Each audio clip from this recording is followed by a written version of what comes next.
L'invité de Bonjour Marseille, Léo Burguette. Bonjour Léo. Bonjour. Et merci d'être avec nous, directeur éditorial de la Marseillaise. On va parler, bien sûr, de ces élections municipales. Je ne sais pas si vous avez suivi l'actualité. Il y a un enjeu dimanche, évidemment, le second tour. C'est la dernière journée pour en parler. Avant ce soir, le début de la période de réserve. Dernier jour de campagne donc pour les candidats. Et l'un des favoris dans cette élection marseillaise, Léo, le maire sortant, qui est concurrencé de près par le Rassemblement national, livre une interview exclusive ce matin dans vos colonnes. Qu'est-ce qu'il faut en retenir? Quels sont les derniers messages à faire passer avant justement cette période de réserve pour le printemps marseillais? Il nous dit un message assez simple. Pour lui, le RN, c'est le parti de l'anti-Marseille, c'est-à-dire qu'il nous dit que l'ADN, l'identité même de Marseille est contraire au projet politique du Rassemblement national. Et en disant cela, il espère sans doute rassembler bien au-delà de son camp, puisqu'il est arrivé en tête avec sa coalition de gauche, le Printemps marseillais. Mais vous le savez, Sébastien Alizio, l'insoumis, s'est désisté. Bastien Delogu. Absolument, Sébastien Delogu, Voilà. pardonnez-moi.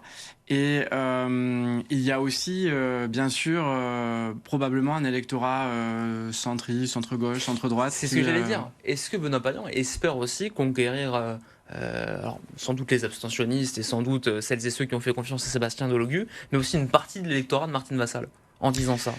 Je pense qu'il espère en effet, il espère incarner finalement le visage de la République dans ce second tour et donc à ce titre rassembler très largement, y compris des gens qui ne sont pas d'accord avec lui sur tous les aspects, mais qui rejettent le Rassemblement national. Et puis il y a la question très prégnante à Marseille de l'abstention. Il nous en parle aussi et évidemment espère mobiliser dans les secteurs qui sont les plus touchés par cette abstention. Parce qu'on le rappelle, Léo, près d'un électeur sur deux ne s'est pas rendu aux urnes à Marseille le week-end dernier. C'est plus que la moyenne nationale. Je crois que c'est 47% contre 43%. On va le voir à l'antenne. Oui. Voilà, à peu près, c'est ça. 47, 82, 42, 83 pour le niveau national. En particulier dans les quartiers nord. Et c'est peut-être d'ailleurs ce qui a fait défaut aux Insoumis. Oui, en effet, on voit qu'il y a tout un électorat populaire qui ne s'est pas rendu aux urnes.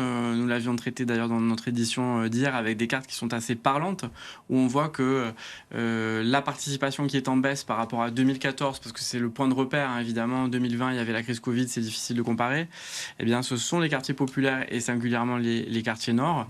Et puis là où la participation est en hausse, c'est plutôt le centre-ville et les quartiers sud et est. Comment on explique, on voit l'infographie de la Marseillaise hier Voilà. dans les colonnes, comment on explique cette fracture en fait qui s'accroît en près de 10 ans entre le nord et le sud de la ville? J'ai posé la question à Benoît Payan qui nous explique que c'est le produit d'un abandon depuis plusieurs décennies de ces quartiers nord. C'est une partie d'explication sans doute. Est-ce que Probablement. lui-même n'a pas réussi peut-être à aller leur parler à ses électeurs dans les quartiers nord? Très probablement. Donc je crois que là c'est l'enjeu de ces dernières heures de campagne et ces équipes sont d'ailleurs à pied d'œuvre là-dessus. Mais je crois qu'il y a des explications qui sont aussi plus profondes avec la crise politique que nous connaissons à l'échelle nationale et puis les attaques qui ont été faites sur l'échelon communal dont l'État a privé de plus en plus de moyens et puis vous le savez aussi avec l'installation des intercommunalités imposées qui font penser à certains électeurs que finalement on ne sait plus vraiment s'il y a un enjeu. Benoît Payan, donc, qui accorde ce matin une interview exclusive à la Marseillaise. Hier, on l'a vu lors d'un débat télévisé sur France 2 avec Franck Alizio. Est-ce qu'il est tranquille, Benoît Payan? Est-ce qu'il se dit, bon, en plus, j'ai Sébastien Delogu qui s'est retiré. Est-ce que je suis lui qui veut incarner ce front républicain? Est-ce qu'il est assuré? Est-ce qu'il est rassuré, confiant dans cet entre-deux-tours où il sait aussi qu'il y a un risque que Franck Alizio soit élu dimanche? Non, il dit que d'ailleurs il n'est pas rassuré, que la chose n'est pas acquise, que chaque voix va compter dans ce second tour. Et effectivement, indépendamment de ce que l'on peut penser de lui ou de son adversaire, nous sommes dans une configuration qui est complètement inédite, avec une triangulaire et une droite républicaine qui est très en retrait.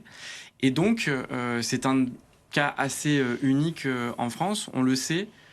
Le Rassemblement national, depuis le début de la campagne, a fait de Marseille une cible et souhaite que la deuxième ville de France soit, d'une certaine manière, un trophée pour accélérer sa course vers l'Élysée.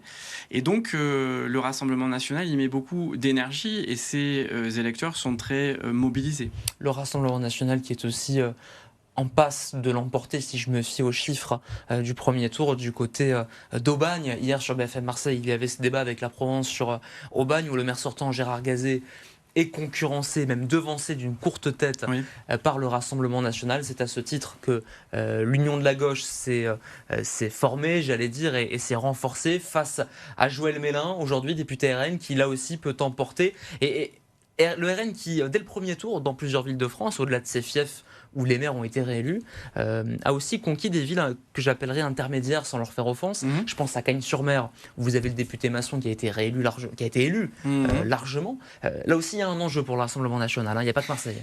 Il y a un enjeu d'enracinement, puisque vous le savez, la vague brune de 2024, qui a fait suite à la dissolution souhaitée par Emmanuel Macron, a donné énormément de députés au Rassemblement national, et il y a un enjeu pour ce mouvement de transformer cet essai en enracinant ces élus avec des municipalités pour avoir un réseau d'élus qui à la fois renforce sa crédibilité et son socle pour l'élection présidentielle, puisque vous le savez, c'est pas le seul parti qui est dans ce cas-là, bien évidemment, mais il y a vraiment tout qui est tourné dans la stratégie du RN vers l'échéance de l'année prochaine, l'échéance présidentielle.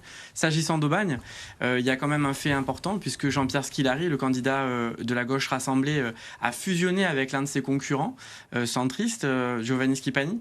Et donc, il a une réserve de voix importante qui pourrait lui permettre de devancer les deux premiers du premier tour. Parce que les trois listes qualifiées, en tout cas retenues pour ce second tour, sont dans un mouchoir de poche autour des 24%, me semble-t-il. Et c'est Joël Mélin qui mène la danse, mais d'une très très courte tête. Donc, c'est un scrutin très indécis du côté d'Aubagne à Istres aussi. François Bernardini, baron local depuis une vingtaine d'années, menacé par la droite. Du côté d'Avignon, baron socialiste, bastion socialiste, bastion de gauche avec la maire sortante Cécile. Elle, là aussi, on voit que les listes de gauche ont fusionné pour faire face à la droite qui mène. Alors la droite d'une part incarnée par Olivier Galzi et le Rassemblement national avec Anne-Sophie Rigaud. Il y a plein comme ça de communes, on va dire, symboliquement de gauche, qui pourraient symboliquement là aussi passer à droite, voire au RN, à un an de la présidentielle, si on surveille ça de près. Absolument, d'autant que, vous le savez, dans notre région, il y a un clivage quand même entre des Alpes-Maritimes et un Var qui était traditionnellement très à droite, et des communes qui sont en train de glisser à l'extrême droite, et puis des Bouches-du-Rhône et un Sud-Vaucluse qui était plus enraciné à gauche, et là aussi où des bascules sont possibles. Mais on le voit, comparé aux élections législatives, il n'y a pas de raz-de-marée à l'extrême droite, et donc des situations d'entre-deux tours qui sont très intéressantes à examiner parce qu'il y a un vrai suspense dans de nombreuses communes. Et ça se joue sur des points de clé, des points chauds, comme on dit dans notre jargon journalistique.